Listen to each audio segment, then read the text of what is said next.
A tak víš co, no, tak já jsem rok nechytal, ale kluci mě potřebovali a tak jsem vzal výstroj a šel jsem na to, no. No tak vlastně vypadli oba golmani a já jsem byl vlastně někde volnej takže když jsem vlastně, jak říkám, no, rok nechytal takže jsem byl samozřejmě nervózní ale jako dalo se to, no, si myslím.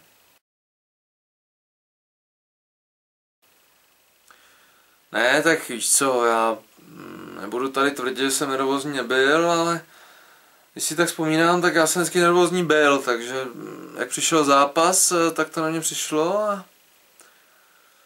a nikdy vlastně nevím, jak to dopadne, no, ale dneska to dopadlo dobře a prostě měl jsem tam pár zákroků, si myslím, slušných a i nějaký góly jsem dostal, ale hlavně ta výhra, víš co, já už ve svém věku, mě už hlavně záleží na těch vítězstvích, takže to bylo dobrý.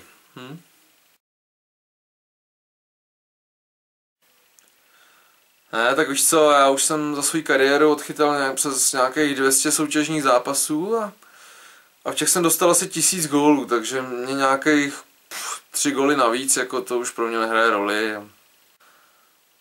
Tak všechny ty góly byly taky divný, víš co, já jako mám tam názor, že každý gól se dá chytit a prostě se mi nechytil, no, ale to se prostě stane, víš co, to je zápas no pokud to mám okomentovat, tak ten první jsem se trošku uhnul a že jsem ho neviděl, no, takže jsem čekal nahrávku, ale ona nepřišla, no, prostě padla branka. Bylo to, no, tak jako druhý gol to byl můj klasický gol z půlky a takový pouťák a prostě ty mi dělali vždycky problémy a ještě jsem to nechytil, no, to se stane, no. A tím mám vždycky problémy a říkám to i klukům prostě, nechte je střílet a oni nechali vystřelit, no, takže to je pak těžký a nedá se to, no, chytit. No a ten třetí, tak to zase jsem podle mě stálo trošku mimo a on to trefil, no, tak já jsem říkal, že to netrefí, ale on to trefil, no. Ale tak jinak se dá říct, že jako jsem spokojený a něco jsem chytil, jako pár zákroků tam bylo a jako vlastně se dá říct, že první a třetí třetinu jsem vychytal 0, no. Akorát tu druhou jsem ji nevychytal, no, ale na konečném výsledku to nemělo žádný vliv a jako dalo se to, no. Ale si myslím, že kdybych víc potrénoval a měl herní tu praxi takže by to bylo ještě lepší. Jak říkám, uvidíme, víš co.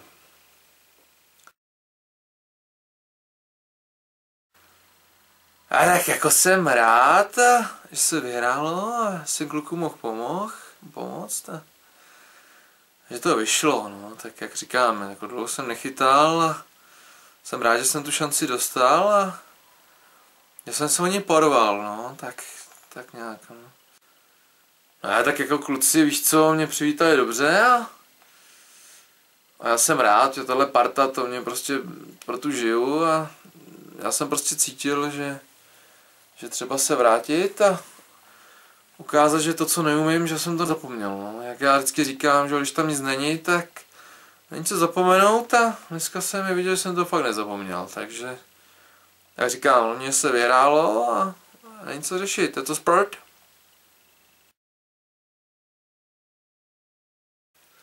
Ne, tak víš co, já jsem nikdy neřekl, že kariéru končím a to ze mě udělali média a ty média lžou, že jo, jako vždycky a nikdy jsem netvrdil, že balím a ani věci jsem neprodal, právě naopak, pořád se snažím a přemýšlím, jestli si nekoupit nový ale zase si říkám, že když chytám jednou za 3 roky, takže to není úplně dobrá investice.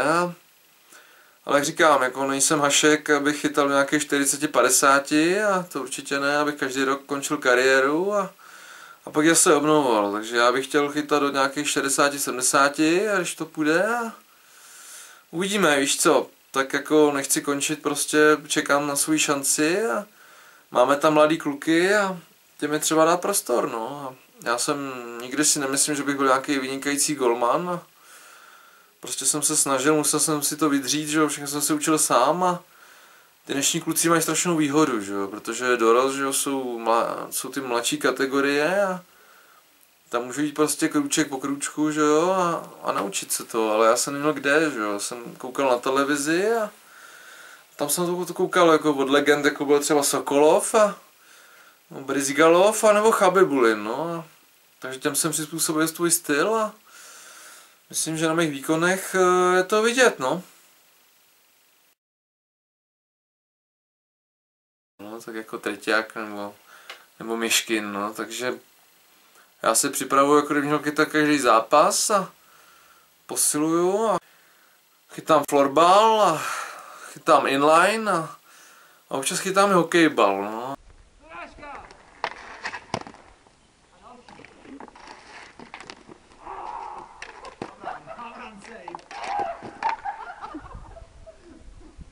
Když to jde, tak jako dneska, tak dostanu šanci, no. Takže, jak říkám, jsem rád, že jsem mi chtěl zapat časy a že se vyhrálo.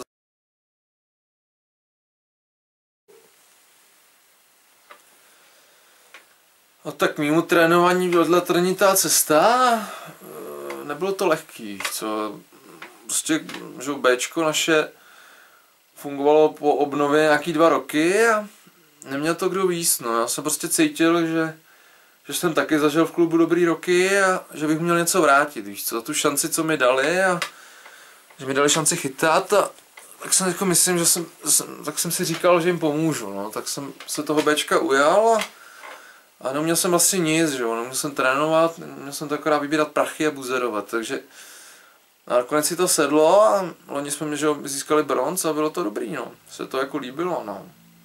Letos to samozřejmě úplně nevyšlo, ale no to jsem, že jo, trenér, který nemá licenci a jsem vlastně takovej Jirka Lumík, že jo, z krajského přeboru, tak si myslím, že to není špatný a s klukami mě to baví a ty 2 roky byly krásný, no.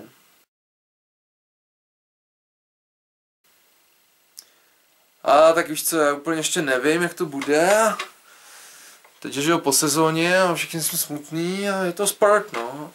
A prostě uvidíme, víš co, já si teď sednu a možná si pak sednu i s klukama a uvidíme, že si budeme hrát spolu, nebo si budeme hrát spolu s někým, nebo si budeme hrát proti někomu, že jo, takže a je to sport a je to liga. Možná, že to chce prostě nějakou novou tvář, než ten můj face, to nevím a uvidíme, víš co.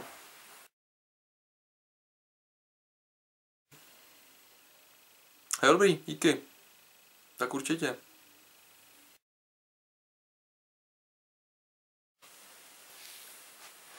Chapter 2.